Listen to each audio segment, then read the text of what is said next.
Bono kwa no de atuja said okwo ye no nani aso yie pa. Sanso and a corporate affairs manager Emma Data Protection Commission wakasa to Ghana for nyina for say sebese wo kohia wo bi na woju information woju data any diem ya bomode am oni na ho ansana wo de sa information and data no amasa nipa krono.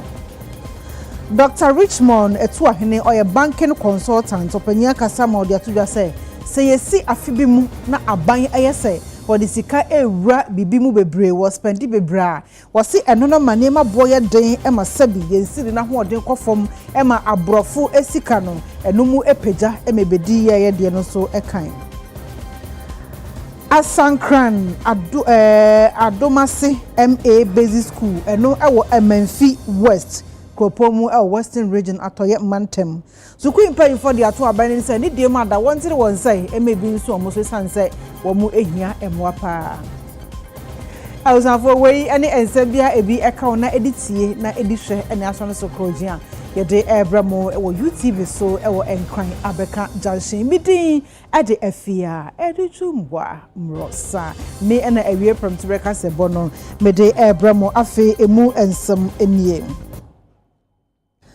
aban ayeye akwan hudo pi ewo omemu se de beya akone abedie ebe contemporantem so na akwan ahodo aban ayeye ewo memu no emu baako eye wudi free dome ekokita ase kwan no sanso na wudi free adenta ekododoa ekwan no na ase pa aban egusu eye na sa akwan mienu no wosofo a wo hwe akwan ne kwantempon so no nyafo Francis Asenso Buache wakwa akohwe se de adwuma no esi koso na oduru ho no de atu dwa se wedie sire niema mahu nyina no mani aso yie pa na wei ekire se contractors no ebo adwuma na aban so ebo adwuma yie pa enenso so no ye ko start free ashama abi am area ho e ma ba bi cross ye kwa na ekwan no Kojashon 3 junction to Kojashon road no in fact I say pa na ade aban hu dada they are contract under Frida Road, but because a hono a beer see a urban community, you know, so road now, you know, design no,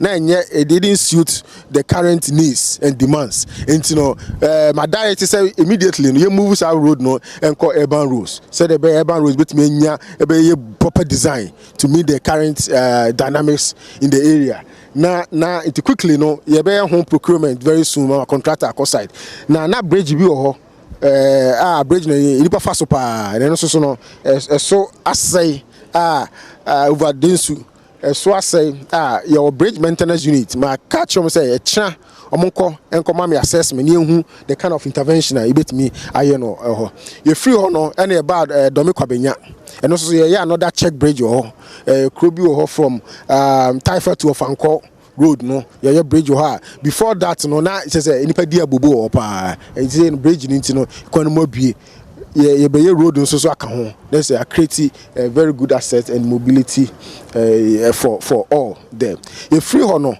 bad inspection of 3 major projects the kind dome kitase say who free domi kokitase it's about 23 kilometers you go fast so it's a corner stay aban enya funding from Kuwaiti fund and aban so dey sika kan ho and aye road no it say debt exchange is Kuwaiti fund no disbursement no o ma ho to kakra but because aban component funding component can into no contractor no it was so first guy a very good contractor or adwuma also pa e free ho no and e ba Adenta Dodoa.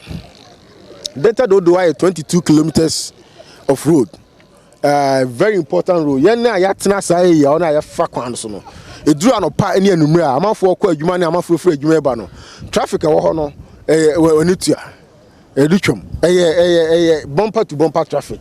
Ha amafo just sorry ahomache ansa na watimi aba adwuma won kan. Enye sa na aban pe no nti aban hu sa no yesi da bi yen peska ne fa mie kwan nim esi ameka say contractor o ye adwuma no adwuma o ye no adutwam eso ani pa o start be 7 months ni 7 weeks in April 6 our year about 7 kilometers already drainage covered any year drainage what year so far yen nyina ye hu hono so no nsuo to na the flooding bapa and that drainage is supposed to address all these drainage challenges there. People in Adenta or Amenhia and beyond are really suffering. If you look at the traffic volumes, they are quite high. I'm told people leave their homes at 4 a.m., 5 a.m. to be able to get to work early. And so it's been difficult. So we decided to do day and night. So we work during the day and we have a night shift as well. And that's why we've been able to achieve what we have so far.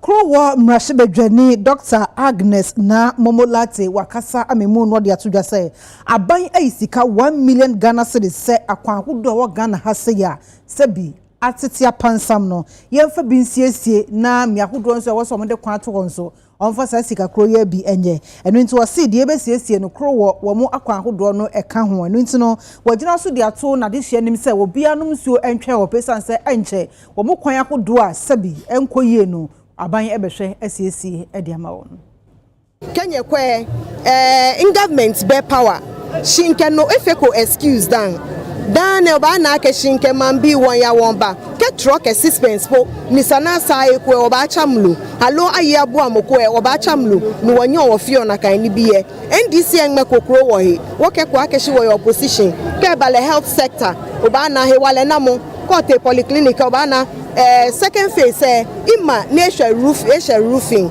ke ote bachona Bethel Baptist jembe lahu health post mi ma jeme health BLM me support in various ways ni bi na hia na ke ko he wale na mo lahu supply loan supporter ni amena na meketwo ni ke bale school ya beke bia exams ma alo school no ko samo lahu njio mbua ewo Krowo shikamo bejegbe je intuni ye roads and highways ninkenye yu onmenene nyodromo na ake member of parliament je MP keke shi MP ninka local government committee no wo for shikako afoshin ninkenye yu one baba all the districts 1 million cedis ni akebachu manuchumo titiri bejegbe ake tractor baba ake grader baba backhoe ni bi na ke sa bejegbe fe MP se fe kome ni approve e wo kenye ba na echencho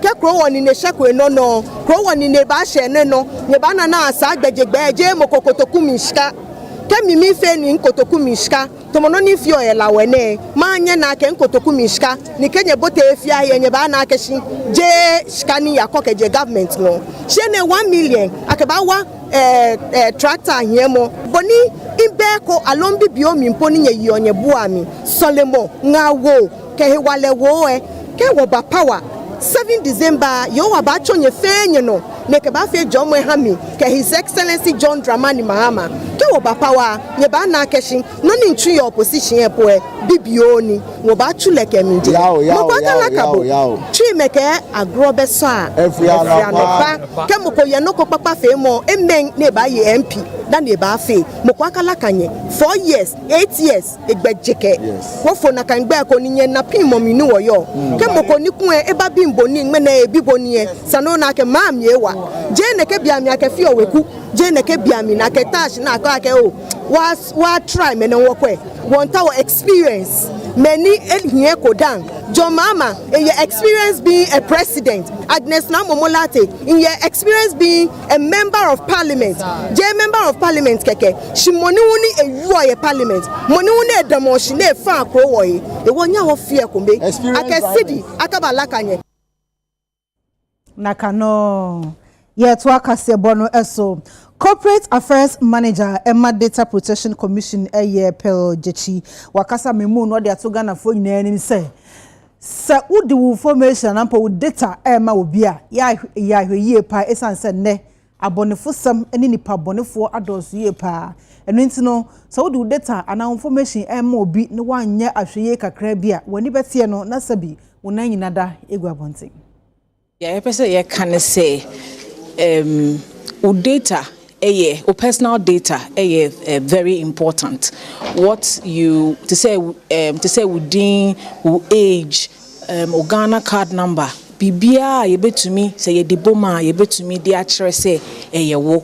It is an important information. I say Ukraine ye say wo ye bibi wo online na say wo fill information na say wo share the amount of information na would they to ho because some information we na nkrofo to me enya and na omde nyina ba together amu to me use no against you in ways that can harm you and as cause you distress in our every opportunity ayenya no ye try say be catch a man for say one kasa wo information no say wo de ma wo bi say wo hwe nipa kra wo de information na ma say nipa no register with Data Protection Commission and na say nipa no use wo information na si efa say won so wo educate wo on rights as a data subject say na be you hold institutions no moje u data no accountable say information no moje fi ho no omo be use dey aye dey omo ka say omo dey ye no mudin age or address or phone number near there would they post on social media so you're careful would they ma build they fill forms online so you're careful be websites now privacy notice na no make sure say we kind na what you see the omo kan sana wa ode what take say wa consent because e bi o ha nyama bi wom a o chena say problem ba ye be they will come back to it aka say omo bisa o na wa prove say omo betumi use with data no e de aye nyama na omo ka say omo ye no abato afi ne ewom no na edu samre ya ipako bia bi pese ne ho nipa bi ana obi eba aban mu campaign political campaign no ye e fa bebre ne hu say bi so de atro ne nada nkankan de friend misinformation ni disinformation ni chese obi sheda keka ne mabom no pese odi yi amanfo ebi na odi kanku egu obi hu fi ebi na ono ne political party no pese ne political party no ekọ animu so honti and so pese obi so political party ebekọ animu and bi smear campaign odi go obi hu fi chese ebi wa pe obi no aka se we say ni say wakoye say but obi hwem no na enye no kura we are seeing a lot of that and ye ben election one hwa na akoye kesimpo so hom nti ye tu obi afo wona uti radio wona woti radio so kasa wo ye nsemtru nua woko ground se woko cover bibi event bi ana se woti social media so wo hu se bibi koso mo ni na ho enkankan electoral management body ye isi no so hom na manfo ye campaigns here and there say isi na say ewom min nyinamu eni nyinamu ma so in places where omoye mfonso no people should rightly criticize them but the danger of this extended misinformation disinformation is ebe wie no na afi dom de beto abontin bia na obi anyini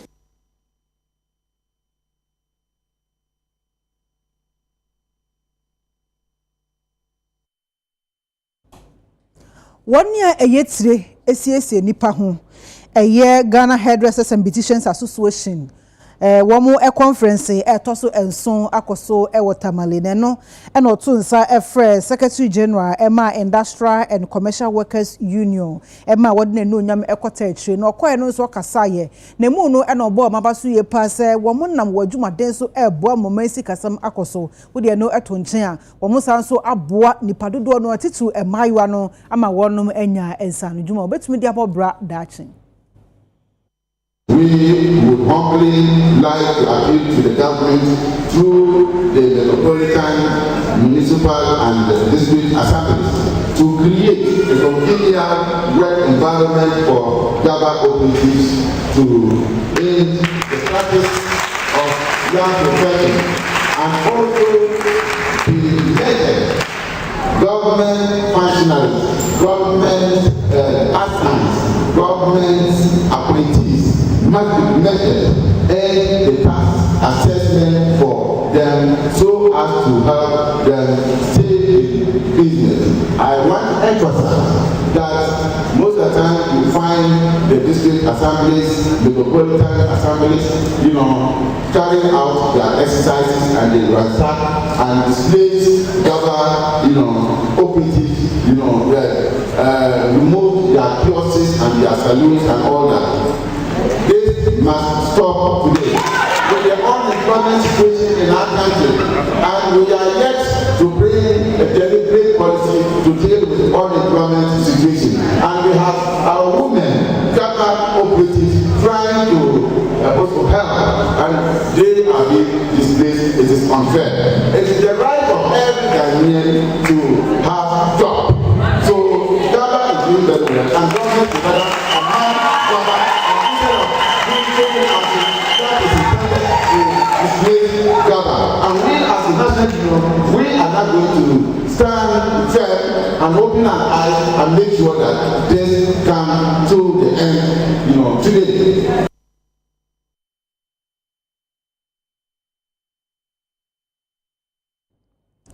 Abusanfo ye to akase bono eso na amaneba abeto ya prono so so my prosefo ye djumaden emekọ wi ase wonum ache abrante bia ne din ede Abdullahi Gomda ewo tamale eno ewo etifi mantem na so board ya boni nyina asa na okita eye etuo bi na afa etuo boba ne akode ahodo enam so emra ema ho kwan so bekita sa de nti wonum aso de pechi kama pa wo chese wonum ache no ewo datoyili barrier honum ewo tamale na no ku adameda na toso no enkono ewa afie mu wasi no kita etuo mienu a chese etuo ba makumaku ensia ene akodi ammunitions akodo ena afenso 2 empty magazines na no susu ekutara ni nyina na prosefo adama wonom atumi ahwim ede afini nsem sesi ameka sei abrantie no Abdullahi owa prosefo akachi a wo bo prosefo ama wonom atumi ayehwehwemu ahodo.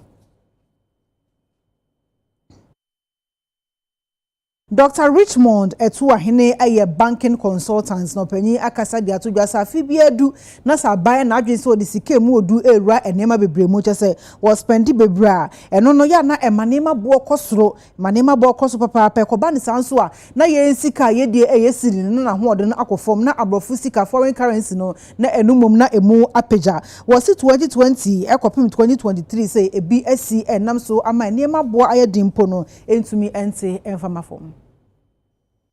Saka sahu dwumadie yi ne bota nyina ne se yehwe ne abenti anam so ama yesidi na hoden abafam ene kwan a yebetimi akrakra no ama niemem apagya kakra na omukyeremu se niema bi te se koko afei akwanya ahodo ananka ye wono adwaman so no ne nyina no abafam enu nti na amasidi na hoden so abafam afei nso eniema bi ananka obia timi tobi ede bone ho bra no se ne nyina aboa ye dendenden sei ene obaba nsem ne mu ede gu ho. There is one thing I have seen of late, which is not augur well for currency. It's very sensitive.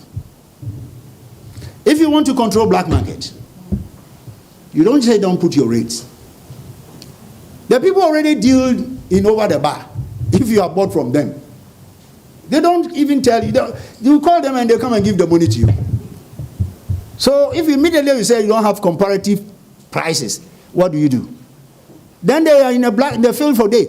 So when you go and say 20, you can't compare to anything. When we borrow, we short the currency. That is not a strategy. Let me tell you, those who are borrowing to short the city, you can't borrow till God come. Let us find a productive sectors. Make a conscious effort like the rice I have visited. Identify them, support them. And let them think that this is the only way we go. Nigeria has done the rice. Burkina Faso had done tomatoes in a desert field. And we will sit here and say that IMF money will help us to bring the city. We need to sit down with him and dialogue. Because a cocoa bar, it doesn't affect the government. Government will come, buying back. Name Momono, yet meet us near your money in our to near Huni Fapima. Now mine will be our Niji, so Altinum. And to say, I'm sure now you're transia. Private sector, any a bree. And Teneno, Yadrin say a bay to our drink, near Shenyentia, sitting no air coffin. Now I can the fairy buying, sunny a baya, a bit my transia, a bigina, no money into my perfia. To say, Usika Neswan, or talk on your motor and a wedding. It is said, when I have, it shouldn't always be a disadvantage. as I said to me, boy and she and crying say, you see can cry say cry, yenya export. I don't know a person started with import substitution. By a can you do any bedi? There is Susukra Niema, near Momono, ye export to Kwamane on it.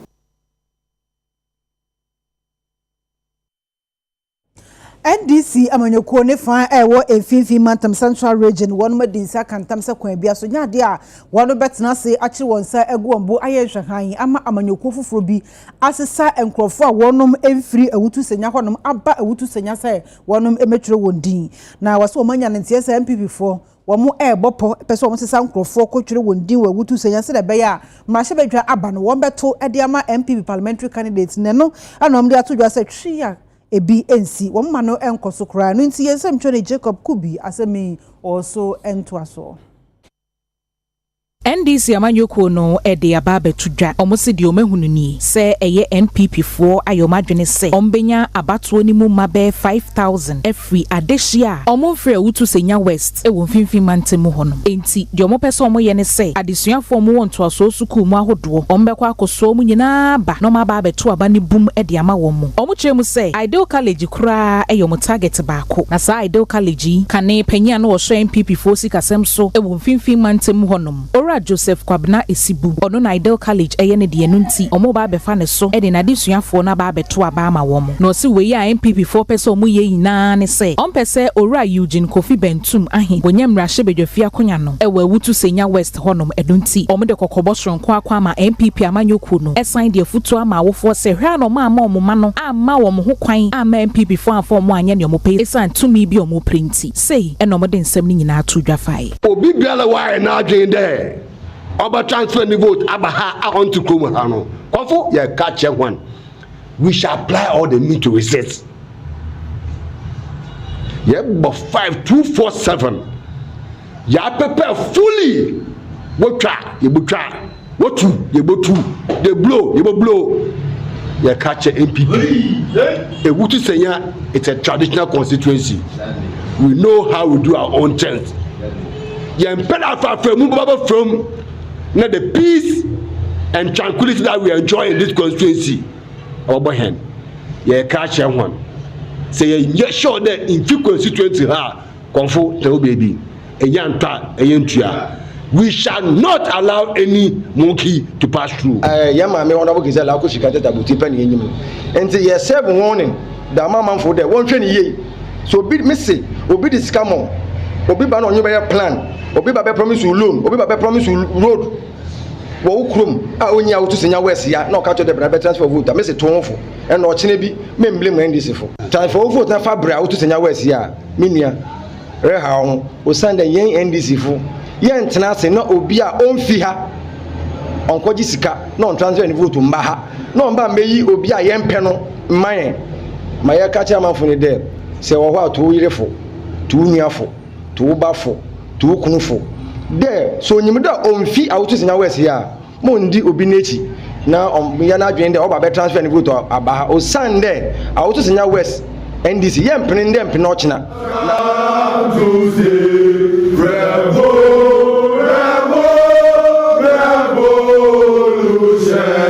has a long way to go but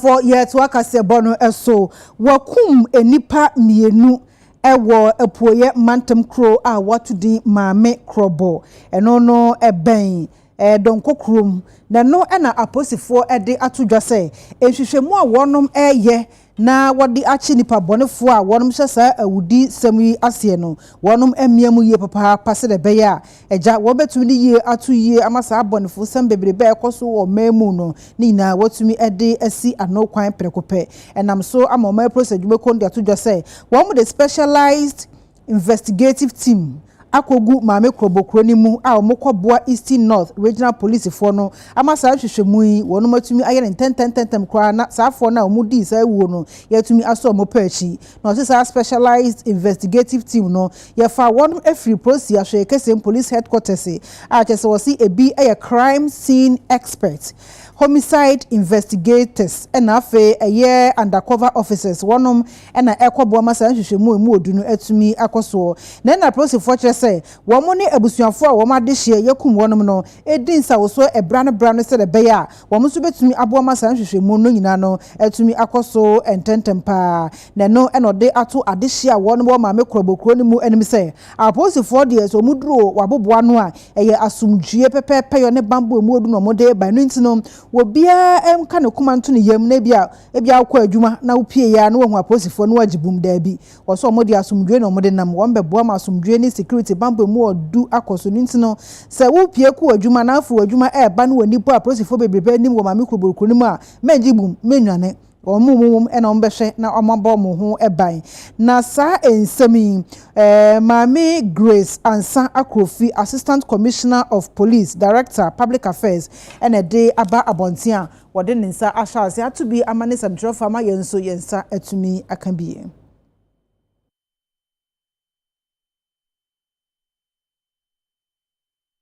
Chartered Institute of Logistics and Transport, one eye workshop at the Afa Logistics and Distribution Management. Various organizations, and you say there's a gap in the area of having the best of logistics and distribution. You say with the production industry. Why I go through all the production, or my producer, name as some producer, see there I could do the final consumer. And crocro, I'm a one so many as fast one. Sir, distance, there's a problem. I say I shall yet me address. Acquire on the first a timmy a decide you may. I want to answer a bit a reduce the cost, a better one castle.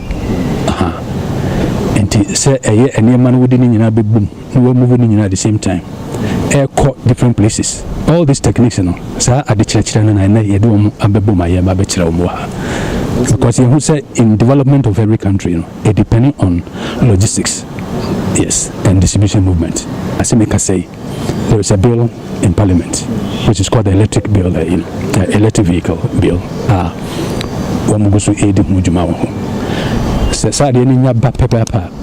Now it's going to encourage people to bring in electric vehicles, all in a way to try and beat and curb the production of a carbon deposits within our system. The FBB United Nations Sustainable Development Goals.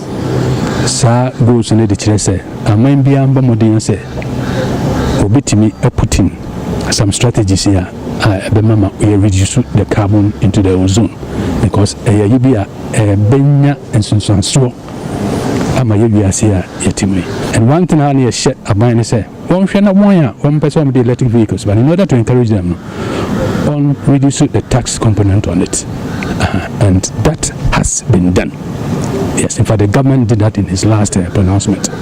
Or there are two so say, what the electric vehicle, but if you work on electric vehicles, if you are productive, satisfactory, I produce electric vehicles. You are going to have a certain waiver, tax waivers, for a certain period and up to a certain percentage. Now, I encourage so this tells you how serious the government itself is when it comes to this area of electric vehicles. Let's commend the Electoral Commission for what they have done over the years. So what is now the distribution architecture of all the consumers, the police stations in the country. Now, if I say in every police station we have all these materials moved all the way from a particular center, coming from here to the regional and to the various districts and all that. Almost a complete network. And we want to give them further and better techniques in trying to manage these because Anna it to sing kakra. Yeah. And that is why we want to make sure that they get it right and perfect. One of the work of CRT as a professional body who is there to promote and encourage the practice and the study of transport and logistics. In August, we'll bring all of them together. One round table, near discuss it. Iron out all the problems that they have been facing. Ghana Association of Radiologists wonom omo eye eku a Dr. Foku na woko eye apomodimu a eba x-ray na afenso CT scan MRI ene infonyina hodo etwa wonipadua mu a womna ya no mo yesa adwuma no na omuku wo West Africa a chese Nigeria fo nyina aka ho bie no womo eba beye wonhyemu etoso edumienu na afi scientific opening ceremony no so wombeye ede aka ho na no ebekoso wo Alisa Hotel one cry waton sadia from my posi panyini Dr. George Akufudampare amakokasa na no na orei ade ato a Dr. fo nyina anim se eni de mada ya wo munhwe emfa akomapa enya adwuma. First, to thank the Ghana Association of Radiologists for the opportunity given to us to be here. We are also very pleased to know that your team, which is harnessing advances in neuroradiology to improve patient care. This is very refreshing in the sense that it sits well with one of our proverbs, which speaks to the fact that a problem identified is half the solution. We've seen that the advances in the field that you operate, the subspecialty that you operate, and those advances have not been fully harnessed towards helping patients who appear before you. And therefore, you decided to use your general annual and scientific meeting or conference to look into it and make sure that you are able to get the best out of the technologies available in supporting patients that come before you. This is laudable, and we commend you for that. More interestingly, we've been told that these advances are mainly in the area of breakthroughs in imaging technologies or techniques, which, of course, within the subspecialty, we are looking at how the brains and the nervous systems operate and how you are able, depending on these advances, to be able to have early diagnosis and also do targeted treatment, all in the quest to ensure improved care to patients. And that is also gratifying. And we look forward to seeing more of such breakthroughs so that you will be able to provide the best to patients. We want to commend you that under the circumstance, you have been doing your very best, and we are proud of you. And one funny, interesting thing I heard from some of the medical practitioners, they say their best day, their happiest day, is the day that they can come to a shift, and by the close of the shift, no one has passed on. With that heart, what else can we tell you than to tell you that those who don't appreciate you fully, leave them. The majority of us do. Sese ana entitiye mienu amfa hwe ne se ye na kuo mienu sese ba ko eye neuroradiology a mo mehwe adwene mu ene ntini mu mpense mu no Ghana College ana ene ombedi sa adwuma no ana ye free ase ene police service edi san komo no aba forensic radiology enti ano so age piasom enti na jase ene betina ase ne ahwe kwan a ye betete ye be ye no ho school a radiologists ne benya scientist no na mpo enye for Ghana for nkwa fact sa training no ebi ni West Africa ha be dia enti sa yetimeni agi eye sa adwuma ya na no abeboa ama amo ebefi amaman aba besua wa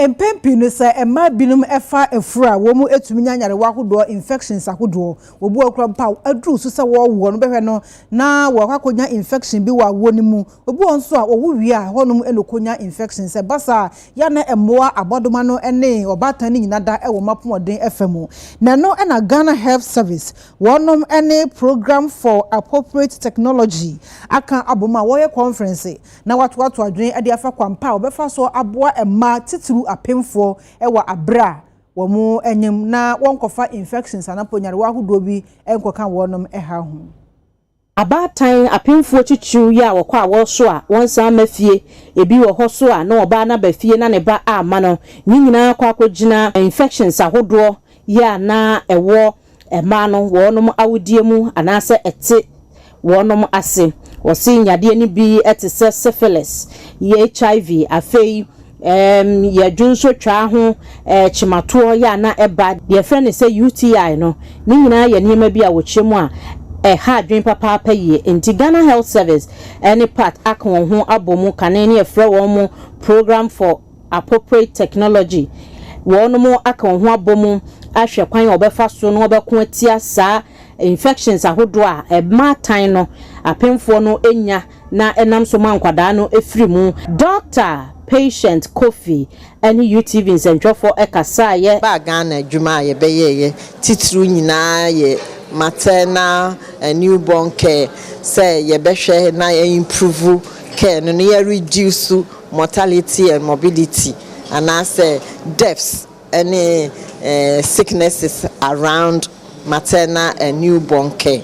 Now the ye say integrated maternal care no ye focus so pregnant women and painful no titru yare bi to say HIV ne syphilis ne ade se maame ni wo bia obewo no na abofra no so ebia wanya bi se wanya antiretrovirals anum na wanya treatment for the syphilis ne anase any infections yes sexually transmitted and UTI urinary tract infections obewo no na abofra no enso enya bibi na mmofra ne yare sa etumi ku Dr. Marion Oko Owusu enso any UTV ekasai Jumezi sonko apart was abano onenye day waba be cheche na hospital kwano ye be fado besi aba hospital ebotu ma ye ne lab test ahwehwe ni sanchi na ne mojenim ama mbo wa bia wo ma yetum ye hu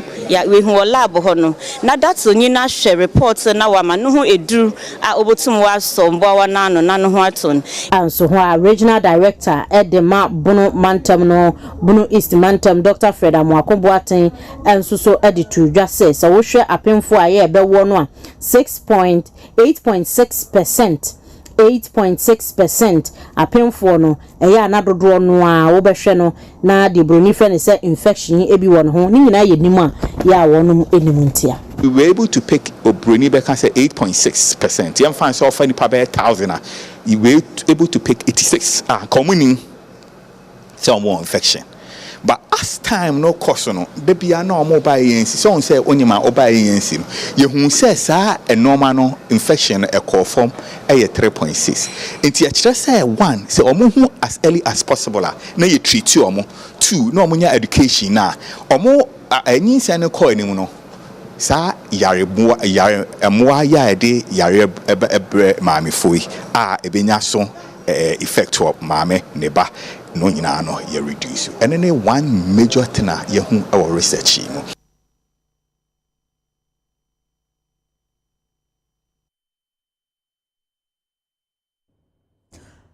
for year to akase bono eso Emrashibejafo MPs omo memo no say the allowance omo gene do na edoso DSTV etuama omo na petrol allowance no kwado mo sanse kwaje yachu na no na Ghana fo bia ka so dia to dwase aban wo sorry asabi o na asese sika ni kuremu na sika ni kuremu Emrashibejafo ede na allowances na etuama omo no do na edoso sanke beyanka allowance no twitwa so kra se de beya asese sika no wodi ba ko wura adefufuro mu amagana fo ina etumi enya enso emfaso na so Ghana fo bi so chese da bi Emrashibejafo uhwe adwuma omo ye na ese fata pass sa allowance no aban etwa so etuama wo mu ene Ghana fo bi twetwe nkobo edefa ho. Some allowances be unnecessary. You good so munya allowance, but allowances be no more. It doesn't make sense at all because even you should look at the future of our kids of this country. We should look at it now. Even you for new crampo yenhwe, you for yetena bia. Me yenhwe nkwala omuso omudi you for nature omuso akra omuso ma. Those people are the future leaders of the country. Na say wo mo jeje say the DMs bi wo on ma mo jeje allowance bi wo on ma hu hia. Ebi hu hia be bi hu hia. Fu e na mo bu nyina mo ntua ne nyina aka. Na ye hu nto ye ka. Na fa sika de sa sika de mbo Ghana. E ma youth fo no. ti bibia ya basa eto de ento enso ye na eto yi na emre ho eyire ho atu e bibia ama yi ne chop mo na de de ina say how so mo ngasa mtutu ebiso a aya guy obi abre omo mu ji bibia free na ye ebre nteje so mutua omo kayafo no mo da ebetimi de esi dan amomo ebetimi de bibi bebre amomo nteje so mo mutua mu be petrol no muntua there were allowances bia oye adwuma no edi amo man no just we otu kwan akoye adwuma bi di amo o man na at least ya man pedi ama I think say okay for somebody ye adwuma mo man no nti the more I don't think say a problem e fatano nko ade a e soje ala se go me na minya ya kamepe ana una onya ya nkampe obi anya obi ape me nya nti no enye enye chinchina atwan enye ma omunye efata wom ese omuje me na minya na efata me a ese meje binumuji hospital allowance omuje travel allowance inconvenient allowance you understand you know they say allowances no omuje no e doso omo so na create mo but we refuse o ba se o be there be serve you as I say the people of the country. But at the end of the day, no one say you are enrich yourself. You understand? Only parliament member of parliament and as only obi kra ordinary person ti baby, no be assemblyman and as only be small position be. What's the name nyina mu nyina ko abrochi o change lifestyle, travel cars akese, you understand? So because of be serve, meaning that oboa oba be dey enrich himself and his family. Allowance on ma won no. Say it is a bit say fuel.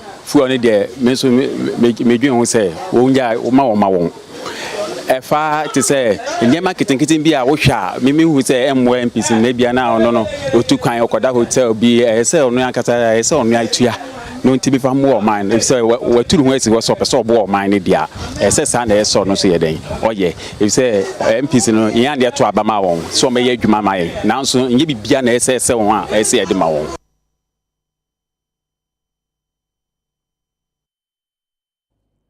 Yenya nintie se ayasabia kuma bi a wo mu esi ede ama adehia wo mu watapa amanfrom wo biako yemensini mu oti region no ade akakitwa bi o beso ha mu nchemu nwotwe 8% pe no mu awie nesu efri 2017 wo mato ayasabia kuma na jeje mo nko ho biem na no na biako ya de cheche so mabomodin bi asankaja ko mbeba contractor npo asa ba ayasabia no hu no abeye nenso no entumi ntintam ye besi nne ensuo ebono na awianso ehye no